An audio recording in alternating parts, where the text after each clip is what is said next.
John Whitfield is our next presenter. So John's got a long-term background in the meat and livestock industry, long-term involvement actually in managing country himself, now involved in the Asian markets. And so what we wanted to do was we wanted to get people to still step back from their business, become the outsider looking in, and think about some key sort of wealth creation concepts. Thanks, Gordon. Thank you. I'm a third generation collaborative farmer.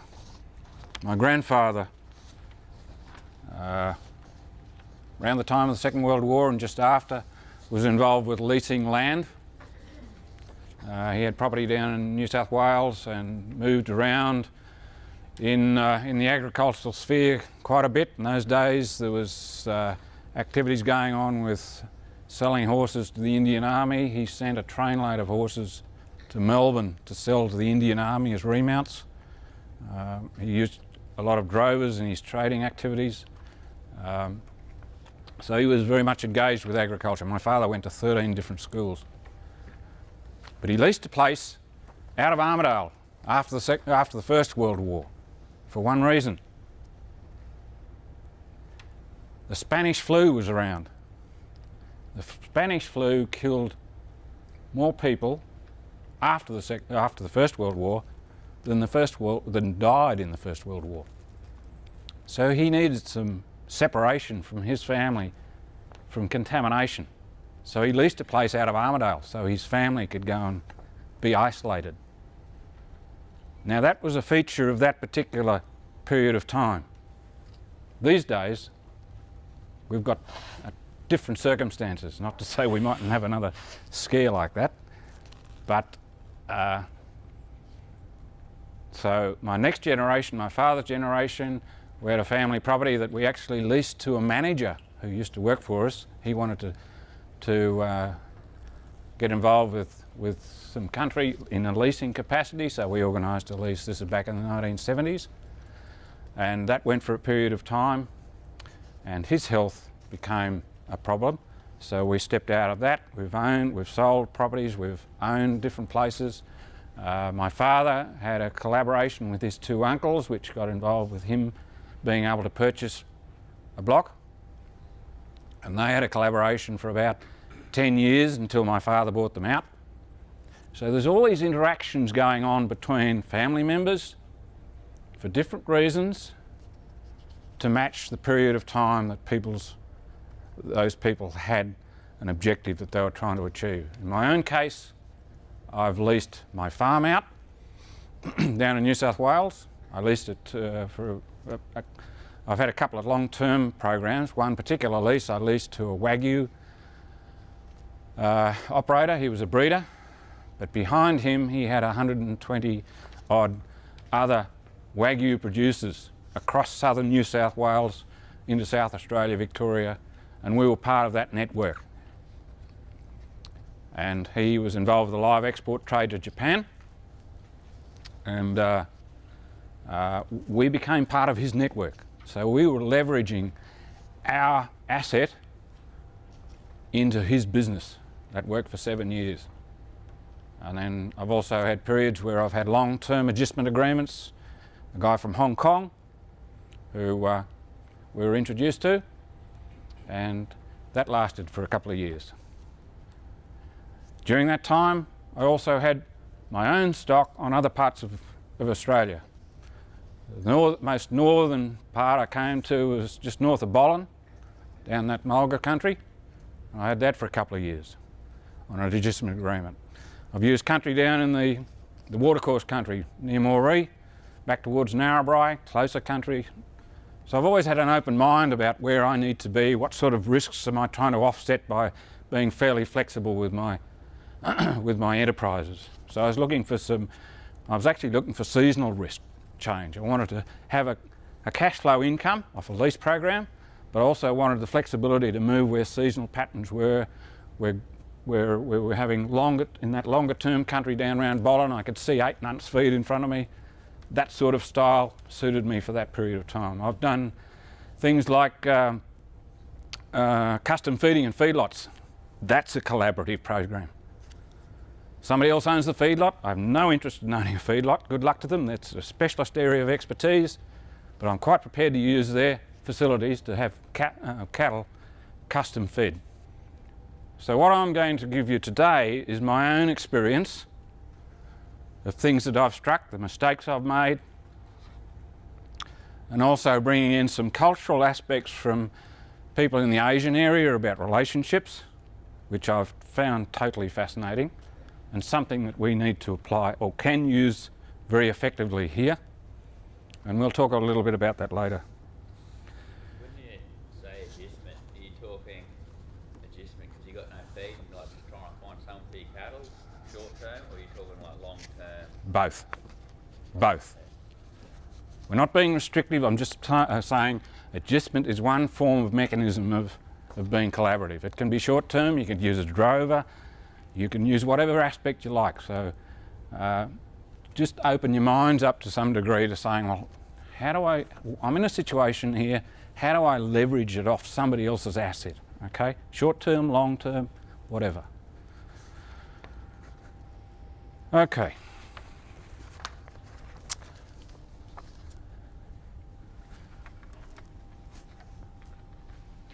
So I'm going to make the disclaimer, I have to do that, but I want to make the point, it's not about what I'm going to say to you today, it's about the questions you will take home today to ask yourselves and your other stakeholders, your partners, your children.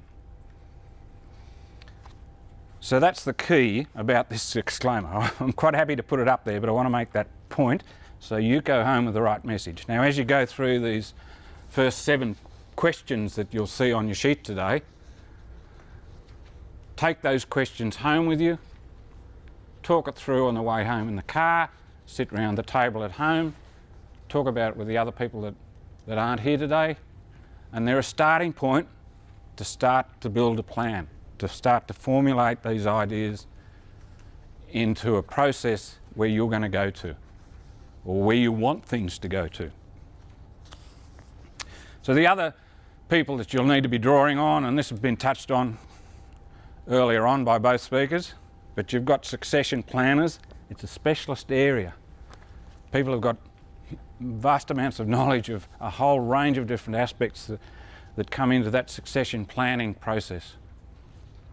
There's agronomists, there's bankers, there's solicitors, there's lawyers, there's accountants. All of these people need to be part of this pool.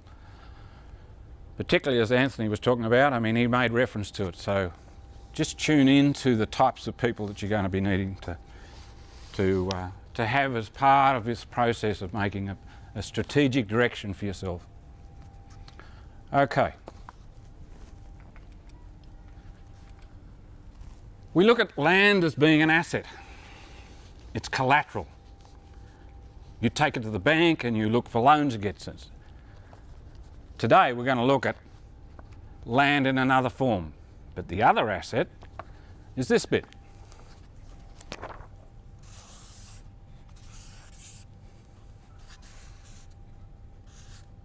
And it's the space between those 2 ears. I haven't measured it, but 4, 5, 6 inches, whatever you got. 8 inches. That's an asset. So we need to build on that asset. How do we get more knowledge in there? How do we get, you're not going to get it experience, but you can build it with knowledge. And you can build it with other people's experience. Because underneath that you've got all these other people who have your partners, your children, whoever it might be, that are stakeholders, okay? But when you've got a collaboration, you've got another party as well. So, as both speakers have already said, you need to start to gather an understanding of what's going on in other people's minds. And through that comes a level of trust and understanding, and it speeds the processes up. I did a lot of work with beef marketing groups 30 years ago. I started a beef marketing group, first one in Australia. And the concept of how people work together became an issue for all the groups around Australia. I actually organised a conference in Sydney. We had 43 groups gather together in Sydney. They came from Kununurra, King Island, everywhere in between. And the people issues were the key ones that we needed to address. How do we help people understand who has special expertise in certain areas, who has special aptitudes in certain areas, who has special personality traits? Are they drivers, are they thinkers, are they creators, all these types of personalities. And you need to gather as many of those wider perspectives as you can into your pool of decision-making people. Utilise them. If somebody's different to you, think, well, okay, we don't have to be friends, but by geez, I'd love to have him in a team because he sparks something up with us. Okay? So, you're trying to learn about people's passions, really. There's a bit of research going on about people who have had heart transplants, and the people who receive the hearts, there seems to be some characteristics that go with the hearts, with the recipients. And that's where the passions are coming from, okay? So this beast you're using for intellectual stuff, but where is the passion coming from? And understanding people's passions. Because people, it's a belief, people die for their beliefs. So if you can adjust your own beliefs to at least start to say, how can I see this differently? What's that other point of view? I don't agree with him, but what's he saying that I can actually utilise, or she? So we're going back right down to the first levels of how we react within our own stakeholder groups, within our own communities and all these sorts of areas.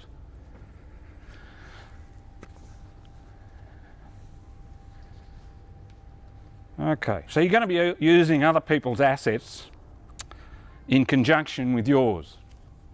Well, what we're going to do today is turn it around and say, okay, land's an asset, but it's a product. And here we're getting into a sort of a marketing story, and I don't want to mention that word again, but accept that that is part of marketing. So David, you run cattle? Okay, so everybody get your this picture in your mind. David, I've just stepped out of your cattle yards. We've drafted off 5 decks of 2-tooth flatback, say 340 to 400 steers. That's your product. I'm going to buy those cattle from you. I like your product, you like my money. To the extent that you're offering a warranty that when I receive them, you haven't fed them something nasty, but you're going to sign something to say you haven't. I'm taking your product. So we're adopting the same approach to land. What is it about my product what's the finer distinctions about my product that I need to be offering to people? What's going to make it attractive to them? What's different? What's your edge? What's your business edge that makes your product different to your neighbour? So we'll try and address some of those things through today. Okay, who here has played 2 Up? Who's played Monopoly? Put your hand up if you've played poker, one of those games.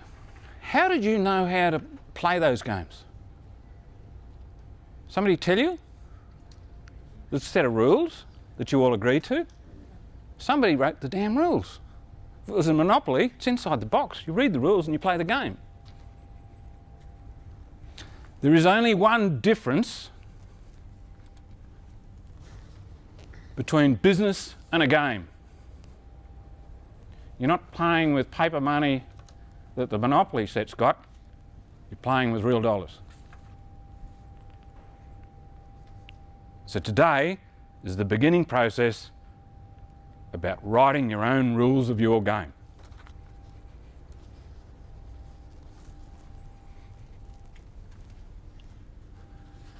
So we're going to call land as a product. How might someone else use your product? So we're getting into these questions that you need to to take home and discuss later. These are personal decisions for you to decide. So in the first instance, it might be a joint venture. So that could be a share farming arrangement. Back in the 50s and 60s, certainly down south in the farming business, that's how young people got into agriculture. Some of these things, we've actually used these tools in the past, but we've got different pressures on us right now.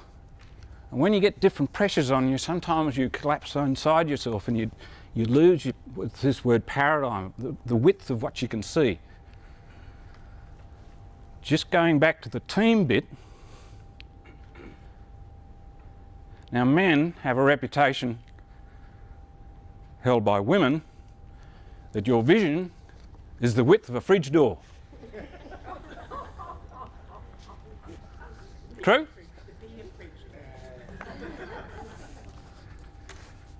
So you bring a female into the process, you've immediately extended that vision. Okay, so we're getting back to, you might have another enterprise that's a contract growing. This is a backgrounding type approach, okay? You've got an agreement with somebody else who owns the cattle, could be a feedlot or an abattoir operator who is looking to place young cattle onto your operation, and they're going to pay you so much per sense of gain or whatever it is that you might negotiate. Okay, that's a collaborative arrangement. Adjustment, most of you are pretty familiar with adjustment. It's time use per head. Again, it's a collaborative arrangement, or it could be a staged transition of ownership. Anthony's given you a great example of that.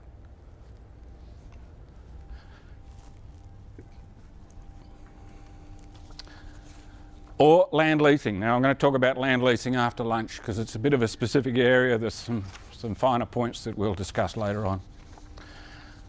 So what attributes make your land attractive to someone else? It's the first one we get up.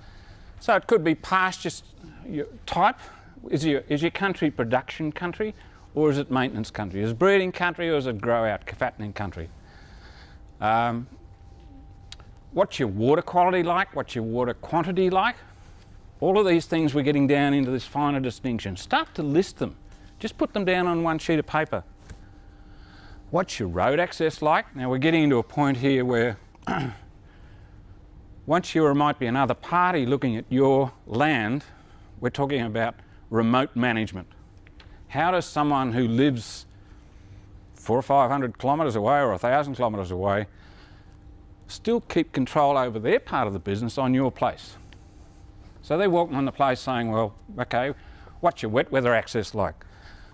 Are you on a supply route going north for the live trade? Could be a depot. How close are your market outlets if you're near abattoirs or feedlots or those sorts of things? What are your yards and your loading facilities like? Are they in good order? Are they accessible?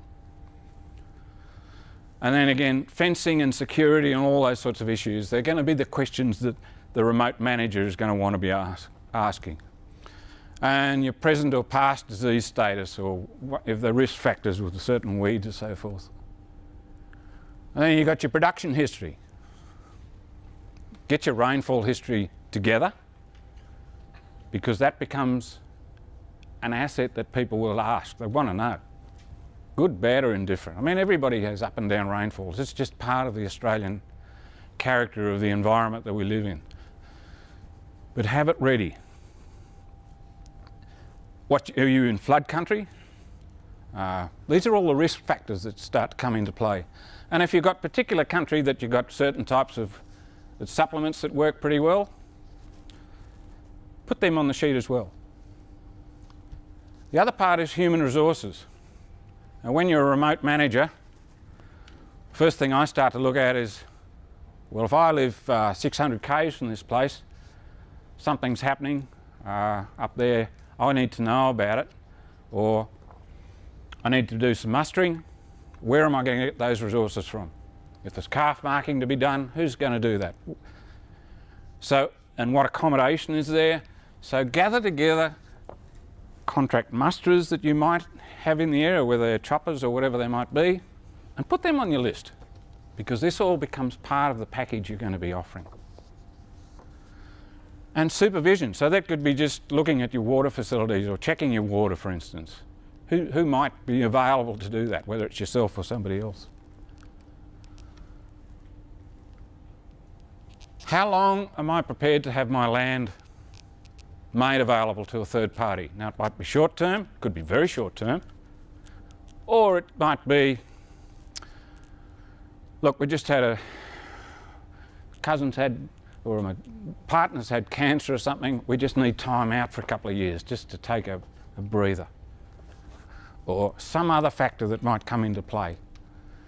It could be kids returning from maybe they're at university, maybe they're employed out in it could be the mining industry or banking or wherever else they're getting some experience of life in. And they mightn't be back for 5 years. It might be a damn good idea to say, okay, well, let's lease this place for 5 years. It gives you a chance to bring all those family issues to capture in a period of time that's going to address your needs. So we're actually getting an idea of what your objectives, what your goals are in terms of a time frame. Could be regular cash flow. If you've got off-farm investment, so maybe you bought a unit or a couple of units or a house or somewhere, and you might need a loan. A lease agreement, for instance, is a pretty handy document. If you've got regular income coming off a lease, you take that to a bank and you're looking to get a loan against another investment, that's pretty handy. Or you could be involved with alternate enterprises. That was my case. I do other things apart from the pure agricultural production side of what I do.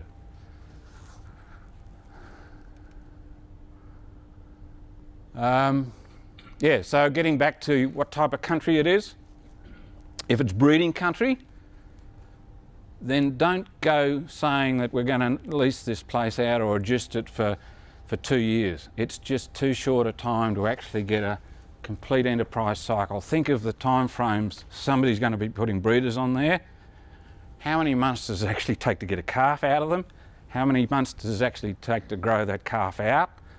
And because I've had people ring me and say, oh, I was thinking of leasing, it's a breeding place, I'm thinking of leasing this for 2 years. The longer the lease, the better the period for both parties, in fact. If your agreement's well structured, leases aren't for short term. So keep that in mind. Or it might be, okay, I'm going to try this joint venture out, and we're going to do a joint venture with backgrounding or whatever it might be. Let's give it 3 years, and we just want to see how it's going to work within the current pricing of cattle and where that might be, and do we need to readjust it after there's been a major change in pricing. I mean, we've had that in the last 3 years too.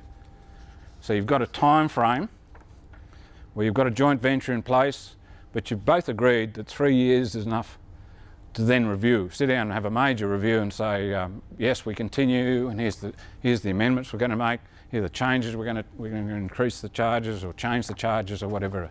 So think of it in terms of your time frame for that particular enterprise.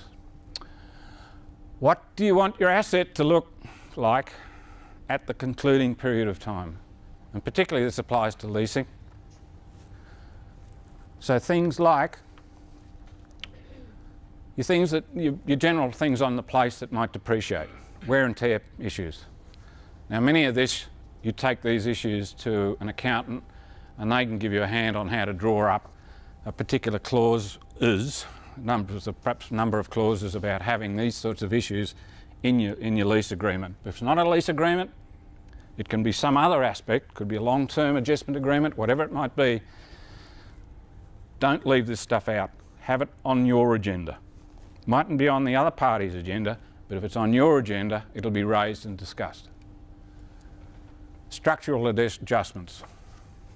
You've got another set of cattle yards out the back, there's no scales out there. So who's going to pay for a new set of scales that are put in there? Is that going to be part of the program with the joint venture? Do you want him to pay for it? There's other aspects about the taxation deduction process of all those installations. Raise those issues with your accountant. If it's new water, new fencing, new buildings, maybe you've got you want to put a roof over sections of your cattle yards these days or whatever, have that on your list as to how it's going to be paid for and whether it's an asset to the place, whether he's got the right to pull it down before he goes, all those sorts of issues, okay? Now, ground cover, all these environmental aspects. Now you can be quite definitive in some of these areas.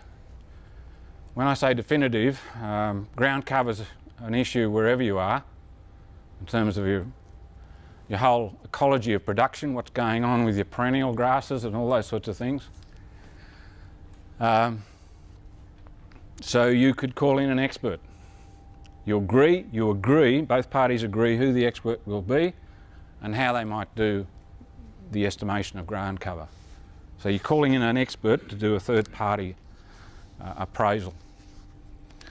Things like regrowth, what's happening with your fertilisers if that's the case, pests, weeds, ferals, all those sorts of issues need to be on your discussion plan.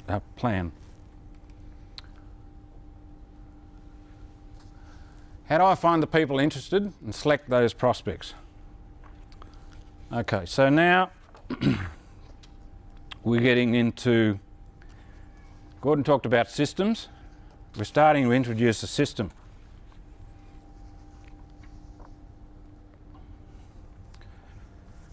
The first thing you're going to have to do is sort out the tyre kickers. Because what you're really interested in is how good are these people that you're going to be introducing in terms of how they run their own business. It's part of getting this sort of understanding. I have a very good friend in Sydney and he used to make doors in the building industry. In fact, 7 out of every 10 doors in Australia that you walk through, he made. So he had factories in Asia and Indonesia and a network across Australia. And he said one of the biggest things, a couple of biggest things that he had was one, picking the right people. Picking his managers, picking people that he could work from. That was the hardest thing that he had to do throughout his career. It's the same process here. So, you're going to advertise, okay, in some form. You're going to get your message out. So, there's a list here of those processes, and this is really about your network. How strong is your network within your own community and in the wider network? So think network. How am I going to network this out and make contact with people? How am I going to find these people that might be well interested in me and attract the attention of the best people that I want to do business with? I had a small rough block on the back of my country down in New South Wales once, years ago, and before the internet was around, I used to think about how, this is it's a recreational lifestyle block. It's not a production country at all, or maintenance country. So what was going through my head was, okay, there's 24 million people in Australia. There's got to be one there that wants to buy this place or will. How the hell do I find him? So I was using magazines essentially and newspapers. I had blokes ringing me from 2 Mile Underground in some mine in South Australia as a diesel mechanic. Where's the block? And you're describing it over the phone. I had another fellow rang me from 200 miles west of Alice Springs. He was a school teacher. And I could hear the paper shuffling around on the end of the phone. He wanted to ask me where I was, and I said, I'm between such and such. He was trying to describe it on a big map. He said, you're near the coast. I said, no. Oh. He said, where? I said, I'm sort of west of Armidale, a couple of hours west of Armidale. Oh, yeah, and I could hear this paper shuffling around. Yeah. He said, you are near the coast. And I said, where are you calling from? Oh, he said, I'm just west of Alice Springs. I had people ring me from California wanting to know where this block was. Okay, so think network. How do you get your message out? All the different instruments. I mean, there's social media, all these sorts of things. Get your head around that stuff. Okay, you get an inquiry. G'day mate, how are you? How much are you charging? Sidekick. You don't want to, you send him some information. Get all his details, his email, send him your sheet with all the details that you want on that sheet. So he's got to then respond to it. Okay, so you're setting the rules about how these people approach you. You're in control. They come back to you. They say, oh yes, we're pretty interested. Then you, at the bottom of that sheet, you might have a response form with some questions on it. And you'll see some the approach questionnaire, okay? One of the key ones in there is getting references. Ask them to nominate and contacts, phone numbers of business references. That's what you're after. Whether they send you the local tyre business or their accountant, their lawyer, just ask for about 3, at least 3, maybe 4. If you want 5, put it there. You're in control of that. Okay? Age of the business, how long's it been going? Now, this is not all negative stuff. If a young guy who's genuinely interested in starting off in the industry has had no experience,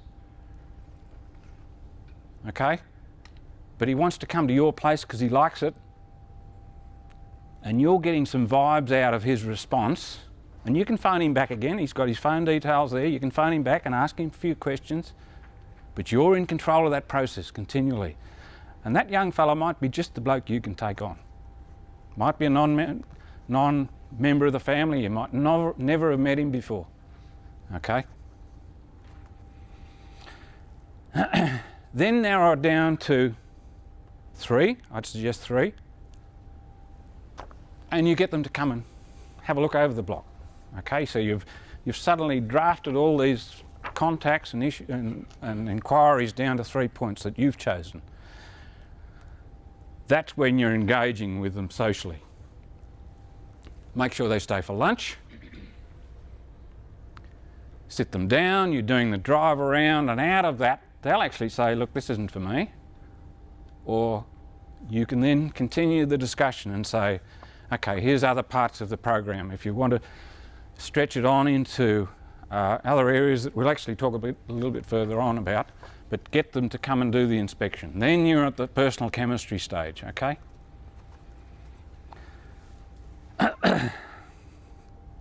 And be careful at that point about talking about price too, and we'll talk more about that a little bit later. So what you're doing is building a value. Now make the distinction. You have value and you have price. Value is an opinion. Price is a fact. You'll all have value in your mind about what your place you think is worth, and you need to think about what that might be in terms of dollars and so forth. But there are other aspects, and we'll talk a bit about risk sharing later on, but there are ways of bringing in different mechanisms to reflect value under different circumstances. Okay. We jumped ahead of ourselves here. Advertise, we've got a bit up on that. So now, decision. Decision about when you want to cut that process off is still in your hands. You want to say, if you might have a deadline, could be 3 months or 2 months or whatever it is, but give yourself enough time to actually let this process roll through. If you find that you can't find any in the first 3, stretch it out a bit further if you can. What do I need to control my business risks? Measure it. Okay, now we're getting into a point of what prescription do you want in this negotiation arrangement, whatever it might be. Time to pay. If you're going to have 3 monthly payments, 6 monthly payments, whatever it might be, 12 monthly payments, What's the carrying capacity of your place in livestock units? Now there's a chart that comes out, most of you are familiar with LSUs. Okay, there's that chart that says your, your standard 400 kilo steer that's not having any weight gain is one LSU, and everything else is based off that. And if you're into sheep, there's the conversion and so forth. Those figures coming out of the New South Wales Department of Agriculture, they've been around for yonks. But you can use that system to start building into your agreement about how many LSUs you'll allow on your place. And the next step is to say, well, according to rainfall. So rainfall might go up, rainfall might go down. You can build that arrangement into your agreement. Be very conscious of things like cows suddenly calving and your LSUs almost double. And they don't start taking numbers off and they've forgotten about it. You ring them up and say, hey, you'll just double your LSUs here, you've gone over your limit. What's your course of action? Okay? So you're putting in plan a process and a procedure was written down, they acknowledge it, they're going to sign off on it, that both parties agree to. We talked about ground cover on getting an expert opinion in. Write that in the agreement. Depreciation you can have, if you've got an old tractor that needs replacing or something, or there's something to do with the value of a piece of equipment, go to a second-hand dealer and say, well, look, what's this worth? Or get some idea of what it might be worth, if it's part of the package that you're discussing, okay? So prescribe events. So change in livestock class we've talked about, time payments, the benchmarks of, it could be related to an environmental benchmark that you might have. So ground cover, for instance. LSUs per hectare per 100 millimetres rainfall. That you can build into an arrangement. And then periodic reviews. You want to go onto your place to check it in every 6 months or so. So you just write it in and say, look, I have reserved the right to come here and drive around with you, and you might have another independent party come with you. Could be your accountant or somewhere. And if something's wrong, if fences are falling down or something like that, you immediately got a point when you say, hey, what's going on here? How's this going to be fixed? How's it going to be brought back to the condition it should be in? But you do it on a periodic time, a defined periodic time. Yeah, so systems. All of this is part of a system, in fact. A system means who's going to do it. So you're defining who's going to do it. In that case, in the review process, the owner of the place, the tenant or whatever you might be, the joint venture partner, and a third party. When's it going to be done? Every 6 months, every 3 months. Where it's recorded. Is there a sheet of paper that actually defines this? So you've got an ongoing record of your LSUs and so forth. Who it reports to. Do you need to report to a third party? Is there someone independent that you've engaged to keep an overview of all this? If you're not living on the place, that can be a handy tool too, okay? And then, if things are going pear-shaped, what remedial action's got to take place? So prescribe all those things. What lifestyle do you want during the period? Are you going to be if you're still living in your homestead, what skills or tasks you might be engaged with in addition. You might be adding, you're there to help mustering, or you might be checking things, water supplies, all those sorts of things, because they actually add value to the other party if you're there. The security issues. So it could be part-time engaged, a couple of days a week doing these sorts of things, routine checking, emergency response, what happens if there's a fire, maybe moving stock through paddocks if that's required. Now, if you're staying on your homestead, you've got a segregated piece of land.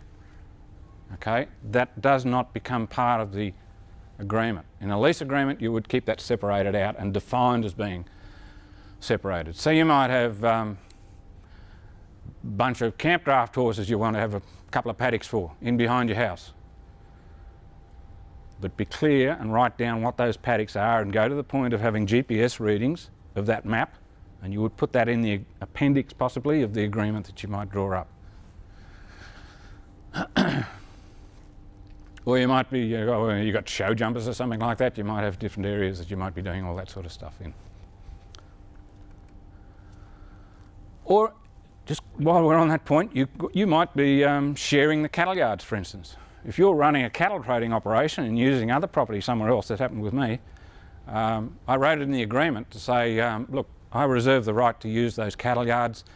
I'll fix the, because his primary obligation under the lease was to maintain the cattle yards, but I gave an undertaking to repair any damage I might do to my own yards in the agreement. That's the thought process you need to look at it from, okay? Move to town. Okay, this becomes a total agreement for the whole farm. And they might need the home for their own manager, short-term staff coming through, they need some accommodation, those sorts of things. So that's part of the lifestyle. You've chosen to leave the place. I'm going to do as I did with Anthony, which is just to kind of recap on the take-home messages that came out of what we're doing with John's presentation. So we're going through a sequence of events. We're thinking about business growth, business transition, thinking of the paradigm and trying to sort of turn our thinking upside down and so on. So I guess what John was started to do was look at assets. So our brain power and our physical land asset are two key areas of assets that we've got to think through. And then he took us through the process of actually managing the land assets. So he's given us the 7 questions there to work through. But like my take-home messages basically are, it's about establishing a plan of attack, getting clear on what we're seeking to do. So if we're going to use our land asset differently, what might be the opportunities that could be pursued and used. He deliberately put up his disclaimer up there, which happens to fit just nicely with one of our pillars of business best practice, which is business risk and legal risk. And so he's just saying we need to actually think in that sort of a framework and leave nothing to chance, which means we need to anticipate all the things that are going to unfold. And also proposing, as Anthony did, the need and value of bringing specialists into the system to help us think all of this through. Once again, we're on about the concept of communication, building trust and communication with those people that we're going to engage with who might use our land asset, whether that's other members of the family or land as a product that's going to be used as an income generating source elsewhere. And then he took us through the process of how somebody else could actually use the land, just to get us to think again outside the square about different options and opportunities to think of as we add value or think of the value of that business unit, which happens to be our land.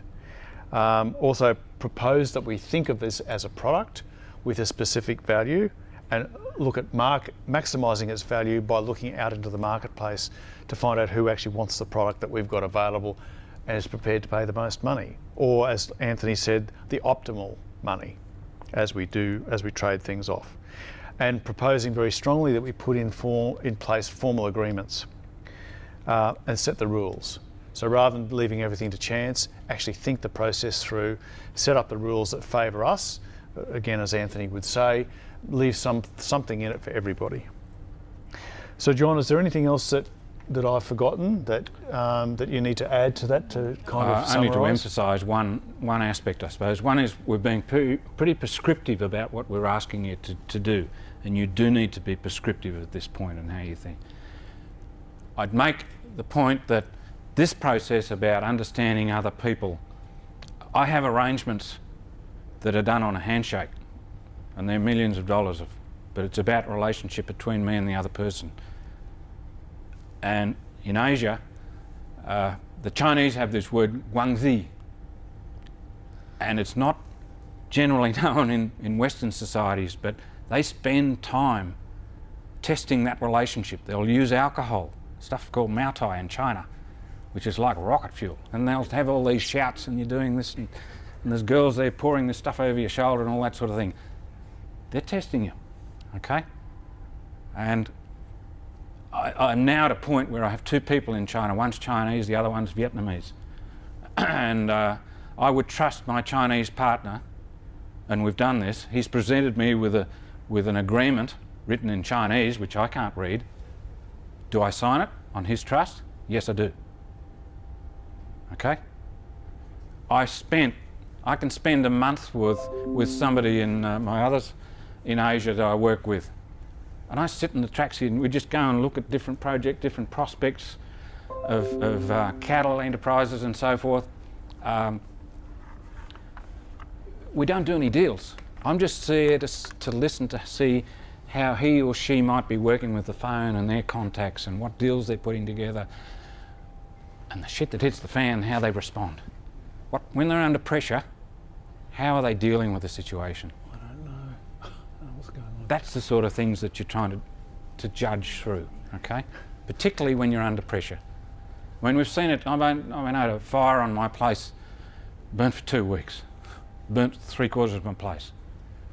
Now I had neighbours coming in, the pressures were, everybody was getting dead tired, you know, and steep country and logs were rolling down during the day and restarting, and we had 200 people just on my place trying to knock this fire out. We had people from Central Coast, New South Wales. It was a big event. There was 30 odd farms involved. You'll work out what your neighbours are like in those sorts of situations, you know, where graders are going. So I'll make that point, but that's, yeah, we'll leave it. So any other questions for John? Because we're going to go to our Q&A in a couple of minutes. Or I'll just give you, while John's tidying up the system, we'll just let you make a few notes about his... Do you want to run this? Yeah, okay. Not just yet though. All right, okay. So just so that you know what's going on, the gentleman on the right's called John Gladigo. He's got a property in the Riverland of South Australia called Billabara or... Billabara, yeah. Yeah. And so John's actually quite a well-known figure in that area and I suppose nationally now because of a collaborative farming initiative that they've set up. And many of the things that we've been talking about this morning are actually embodied in the conversation he's going to have with his business partner. So we just wanted to run that as the entryway into our Q&A session, just to kind of bring another perspective to bear so that we can get the questions kind of flowing.